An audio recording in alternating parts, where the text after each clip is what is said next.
C'est la je sais plus c'est la combienième de prise, mais c'est un bordel, je vous le dis.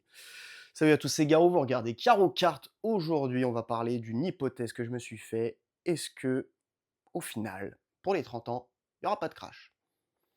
Donc, avant qu'on parle de tout ça, 2 avertissements.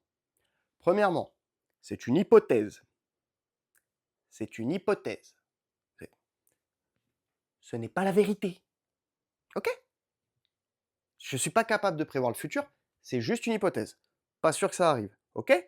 Il n'y a aucune certitude que ça arrive.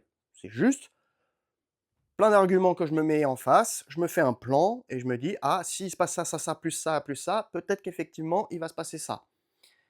Donc, tranquille dans les commentaires. OK? Secondo, pro scalper, anti scalper, si vous n'êtes pas content, m'en bats les couilles. OK? Rien à foutre. De A à Z, si pour vous, votre vie se résume à se plaindre des gens qui vendent des ETB sur Vinted 10 € au-dessus du prix retail, alors que le prix des paquets de steak haché, il a doublé, que l'essence, elle reste à 2 balles et elle va rester à 2 balles si c'est pas passé à 3 balles dans quelques années, que vous n'arrivez plus à acheter de maison ou de logement, que tous les jeunes en sortie de master aujourd'hui, ils n'ont pas de taf. Genre, vraiment, hein, si votre combat, c'est ça, c'est les ETB, plutôt que tout ce que je viens de citer, faut peut-être pas s'étonner un petit peu de l'état du pays, les gars, hein, ok? Donc, zen. Hmm, cool? Ok.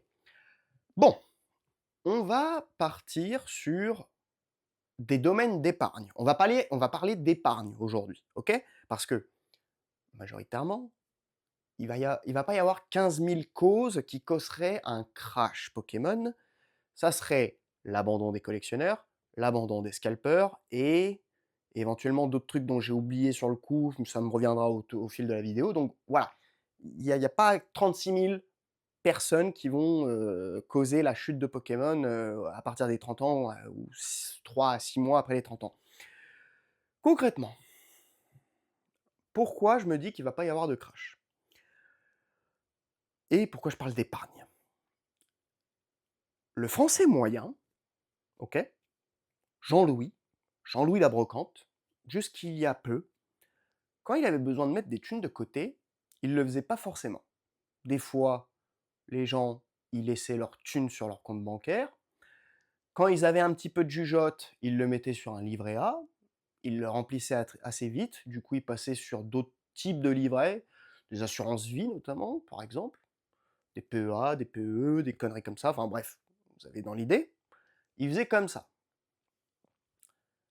Quand ils avaient rempli voilà, tous les livrets et tout, s'ils n'avaient pas envie de partir en bourse, ils faisaient un truc qui est mais, très commun, surtout chez les gens de la génération de mes parents par exemple, ils achetaient de la pierre. Pour les plus jeunes, la pierre, c'est pas un caillou. La pierre, c'est de l'immobilier. Ils achetaient des maisons, ils achetaient des apparts, ils louaient. Voilà, ils avaient un apport, ils prenaient un crédit, hop, ils achètent un appart, ils le font louer. Ils arrivent à se rembourser plus ou moins, même si tu dois payer, allez, on va dire, si sur le total, tu as 1 500 balles à payer, avec la location et tout, tu te démerdais, tu avais à peu près la moitié, l'autre moitié tu as payé, au bout de 25 ans, tu avais remboursé le machin, et encore, parce que ceux qui achetaient dans les années 90-80, bon, c'était pas du 25 ans de crédit, hein, je vous le dis, c'était plus du 15-20 ans, si c'est pas certain à 10 ans. Donc, enfin, faut s'imaginer que, bon, je voulais pas en parler, mais au bout d'un moment, il faut en parler. Cette catégorie de gens, oui, pas d'amalgame, je sais, mais il faut en parler. À un moment, ces gens que je personnellement méprise et haïs de tout mon âme, hein, parce que bah, ils traînent toute la journée dehors, ils sont là, ils foutent rien, ils servent à rien, ils nous ponctionnent un pognon dingue, et en plus, ils ont des sales tronches.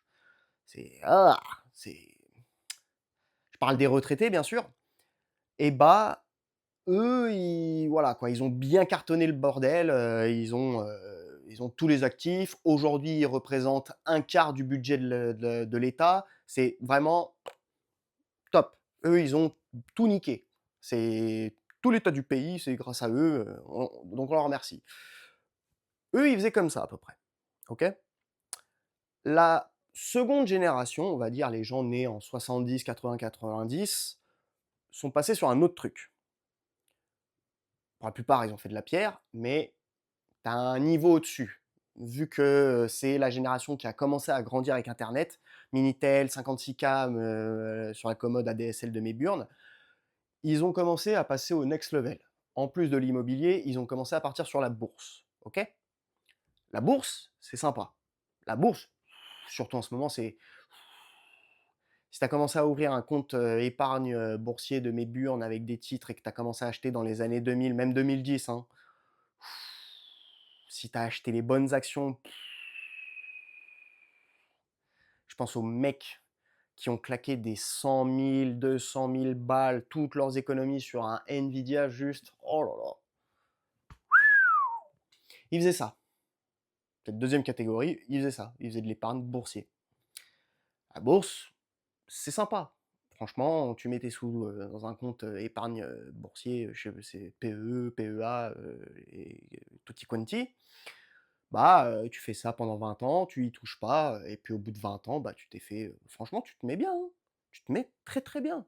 Honnêtement, si t'as pas été trop con, que tu as acheté les bonnes actions, tu te mets bien. Néanmoins, tout ça, tout ce truc-là, bah, les rendements à l'année, ils sont pas si ouf que ça. Ils sont bien, mais si vous voulez, il y a des trucs dont le rendement, c'est pas la même, hein. C'est pas la même. Donc, entre tous ceux qui ont bombardé l'immobilier, tous ceux qui ont bombardé la bourse, au bout d'un moment, et en plus, maintenant avec la bourse, les comptes se font de plus en plus imposés, parce que avant c'était l'avantage d'investir en bourse, c'était que au niveau de la position, tu étais plus ou moins voilà, réglé. Les gens qui laissaient leur cash sur les comptes bancaires, c'est sympa, mais avec l'inflation, sur le long terme, tu te faisais niquer. Alors, si tu mets des sous de côté pour 6 à 1 an, c'est pas l'inflation qui va te niquer, t'inquiète pas, t'es tranquille. Mais sur 20 ans, oui, tu peux te faire bouffer du fric. Donc les mecs, ils mettaient sur un compte, d'action, et comme ça, tu te faisais pas trop niquer, les impôts, machin, même, l'immobilier. Enfin, si vous vous renseignez un minimum un petit peu, franchement, les boomers, ils ont profité, mais ils ont profité de lois, et ils continuent de nous profiter sur la gueule aujourd'hui. Bref, ils ont bombardé tout ça. Et du coup, on arrive en 2026. 2026, on est dans une situation où la génération qui sort des grandes études, la génération qui commence à travailler, se rend compte que d'une, ils seront jamais propriétaires, de deux, les rendements en bourse sont pas assez ouf, et on commence à atteindre des plafonds. Les gens commencent à se chier dessus au niveau de la bourse, parce que, je veux dire, tapez bulle IA dans Google, vous allez voir tout le nombre d'articles, c'est juste la bulle IA, hein. Si la bulle IA, que ce soit une bulle ou pas une bulle, je m'en fous, hein. Mais je veux dire, là, on a la guerre en Iran, les enfants, ok? Vous avez vu l'essence? Je... Pourtant, ça va, ça va. Si vous regardez les livres d'histoire, il y a déjà eu des crashs liés au pétrole dans les années 70 notamment.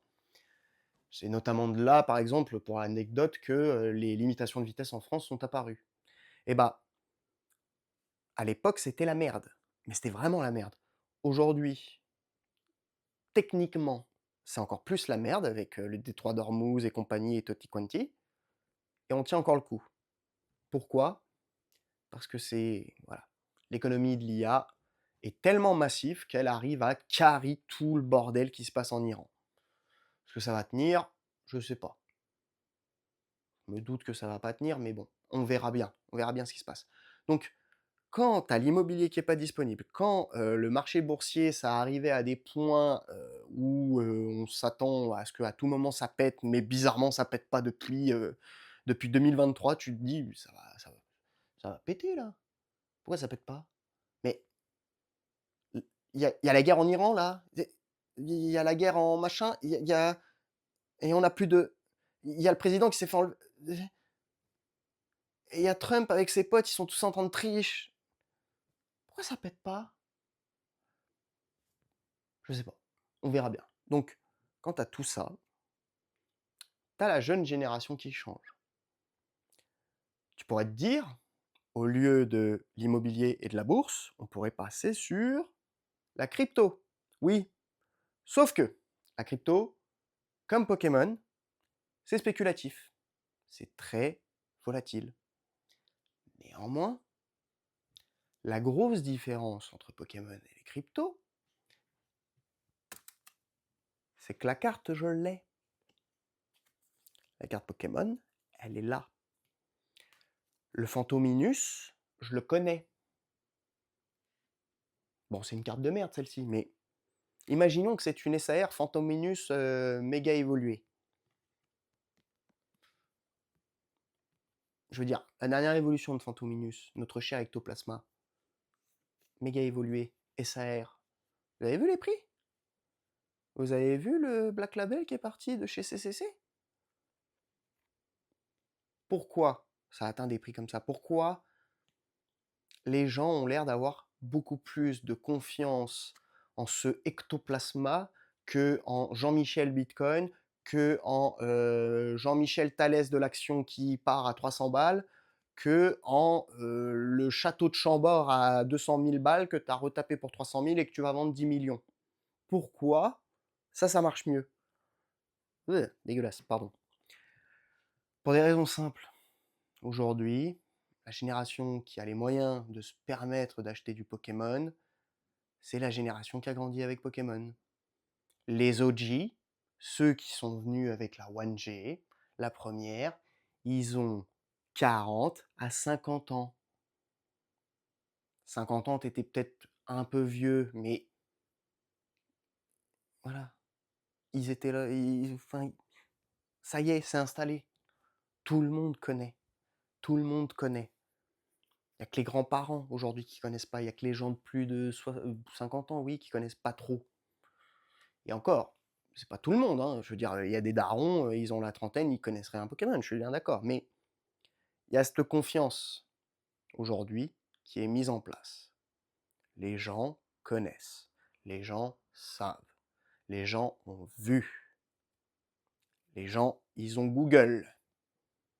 Vous devriez utiliser Google de temps en temps parce que certains, j'en vois sur Internet, wow! Ils te sortent un ectoplasma sans déconner SAR, c'est bien ça? Ça vaut, ça vaut quelque chose, ça? Vous avez des téléphones, bordel de merde, allez sur Google, je sais pas, les enfants. Bref. Je m'emporte. Il y a cette confiance qui s'est mise en place. Il y a cette tangibilité qui est là. Il y a le fait que il y a cet attrait de l'objet physique aujourd'hui. On nous a tellement rabâché, en tout cas pour ma génération, que on ne posséderait plus rien, on ne ferait que de louer, ce qui est techniquement vrai, qu'à force, la propriété des cartes est intéressante. Il y a cet attrait déjà nostalgique, émotionnel, il y a cet attrait artistique, il y a plein d'attraits à Pokémon que l'immobilier, dans une grande majorité, hein, je ne parle pas des châteaux, etc., que la bourse, que les cryptos n'ont pas. D'autre part, vous pourriez me dire, ouais, mais il y a les sneakers et les montres. Oui, oui, c'est vrai, c'est vrai. Vous avez vu le prix d'une Rolex? Vous avez vu le prix d'une Yeezy première édition Air Force Mach 1 Adios Pro 14? Et je veux dire, vous avez vu le prix d'une... hein? C'est ça aussi la différence. C'est que ça, c'est 25 balles. Une Rolex, c'est pas vraiment le même prix. Donc, il y a tous ces arguments-là qui me font dire que c'est pas sûr qu'il y ait un crash aux 30 ans.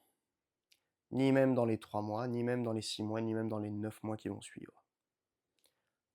À mon sens, il y a une possibilité que simplement ce soit une correction. À mon sens, qui devrait se passer, c'est qu'une hypothèse. Je dis pas que c'est mon avis définitif, ça bougera. Je ne suis pas capable de prévoir le futur, comme je vous l'ai dit. À mon sens, il y aura que des corrections. Il y aura beaucoup de nouveaux entrants, il y aura beaucoup de sortants, il va y avoir des mouvements, il va y avoir des mecs qui vont vendre toutes leurs collègues parce que pour eux, ils considéreront que ce sera le moment de sortir, mais ça créera d'autres opportunités. Et il y en a d'autres qui vont en profiter, et il y en a qui vont gérer ça. Donc, pas sûr qu'il y ait un crash aux 30 ans. Pas sûr du tout, même. Est-ce que j'ai d'autres points à évoquer dans tout ce merdier? Parce que vraiment, il faut que je vous dise, hein, j'ai noté hein, sur la vidéo. Attendez, il faut que je retrouve mon calepin là. J'ai pris des notes pour pas que j'oublie. C'est le bordel. Excusez-moi, hein, je suis désolé. Ah putain, on va y arriver, on va y arriver. Hein. Je vérifie très rapidement que j'ai rien oublié. Je vous ai bien parlé du fait que voilà, tous les juniors qui sortent d'école, ils se font tous baiser aujourd'hui parce que voilà, hein, c'est pareil, c'est le chômage, ça va et tout, il y a du taf et tout. Non, c'est aujourd'hui c'est contrat jour par jour avec les cadres. Aujourd'hui c'est des CDD de partout. C'est plus personne en CDI. Et qu'est-ce qu'il faut pour acheter un logement déjà? Ah, un CDI, merde. Tu veux ouvrir une boîte? Ah, oula, tu veux. Et après, tu veux louer. Ouh, tchè. Il y a plein de trucs. Il y a plein de trucs. Il y a plein de trucs. Crypto, je vous en ai parlé, du coup. Hein, le fait que ce soit très spéculatif, que ce soit encore bas. Oui, c'est vrai. Ah, ça, j'en ai pas parlé. Effectivement, la crypto, en ce moment, peut-être que ça vaut le coup parce que c'est relativement bas. We'll see. We'll see. On verra. On verra. Mais voilà, l'argument principal de la crypto, c'est aussi que c'est. Certes, c'est spéculatif autant que Pokémon, mais c'est pas tangible. Tu peux pas attraper ton Bitcoin à la main. Alors, certes, il y a de la sécurité, certes, enfin bref, oui, il y a des avantages et tout, mais bon, c'est pas parfait. C'est pas parfait. L'immobilier, du coup, je vous ai dit que c'était inaccessible, les taux de crédit qui sont absolument dégueulasses. L'épargne, la retraite qui représente un quart de notre putain de budget. Ce pays. Bref, du coup, les gens, ils mettaient leur thune dans les comptes bancaires, livret A, peut-être assurance vie. Aujourd'hui, on se mange l'inflation dans la gueule. L'inflation, c'est mort. Puis même, hein, voilà quoi, c'est. Il y a tout ce truc de dire que voilà, aujourd'hui, c'est pas la même chose, c'est pas le même contexte. Aujourd'hui, tu as les réseaux sociaux, ça amplifie plus le truc, les gens, ils savent qu'il faut faire bouger le fric. Donc voilà quoi, c'est. Il y a plein d'arguments qui expliquent pourquoi il y a autant de scalpers sur Pokémon, c'est parce que ça brasse. Alors oui, il y a des débiles qui mettent leur ETB 10 € plus cher sur Vinted. Écoutez, hein, voilà, il y en a, ils ont des strats, sont intelligentes ou pas. On verra. Je vais regarder vite fait là sur mon calepin sur le PC, voir que j'ai rien oublié. Mais éventuellement, pour être sûr que je ne vous ai rien oublié. En plus, la vidéo fait moins de 20 minutes encore, donc c'est un miracle, j'en profite. J'en profite d'avoir fait le tour assez rapidement. Mais ouais, non, ça m'a l'air à peu près complet. J'espère que quand je vais regarder la vidéo et l'enregistrement, j'aurais bien fait attention à ne rien oublier. Mais bon, voilà. Il y a plein d'arguments pour moi qui me font dire que éventuellement, ça va pas être le crash. Limite, si ça se trouve, ça va pas relancer encore plus la hype. On verra. Mais un crash, pas sûr que ça arrive. Correction, oui, possible. C'est sûr qu'il va y avoir tout un tas de darons qui ont mis des 100 000, 50, 100 000 balles dans Pokémon, qui vont complètement dégager leur position, soit parce que ça y est, ils veulent sortir et ils veulent profiter que les 50 000 € qu'ils aient mis se soient transformés en 200 000 €. Ok. Il y en a d'autres, ce sera simplement juste, je veux dégager, voilà, j'ai une collection que j'ai achetée à 50 000, elle est passée à 200 000, je vais vendre 100 000 pour racheter encore plus. Possible. Il y en a, ils vont peut-être bouger leurs capitaux sur d'autres trucs, ils vont diversifier, bref. Pas sûr qu'il y ait un crash. Vraiment. Pas sûr. Mais c'est qu'une hypothèse. C'est qu'une hypothèse. C'est pas. Je prévois pas le futur. Hein? Ok? Ouais. Gentil dans les commentaires, hein? Sinon, c'est. Attention, hein? Attention dans les commentaires. Attention! Attention, hein? C'est une fausse, hein, je vous le rappelle. C'est une fausse. Bref, j'espère que j'ai fait le tour. J'espère que j'ai rien oublié, putain, parce que si je regarde au replay que j'ai oublié un truc, je vais m'en vouloir. Bref. Prenez soin de vous. La vidéo sortira après le Paris Card Show, merde. Du coup, je pourrais pas vous dire d'y aller parce qu'on pourra se retrouver, mais j'y serai le samedi, mais enfin bref, ça sera déjà passé, donc bref. J'espère avoir fait le tour. Prenez soin de vous. Comme d'habitude, je vous invite tranquille sur les scalpers. Ouvrez ce que vous pouvez, pareil. Achetez pas à perte. Soyez tranquille, soyez zen. Kiffez juste et arrêtez de vous prendre la tête. En tout cas, sur des problèmes qui sont pas importants, hein. N'oubliez pas, la boîte de steak haché, l'essence, les loyers. N'oubliez pas, les juniors, les CDD, hein. Il y a une liste longue comme ça.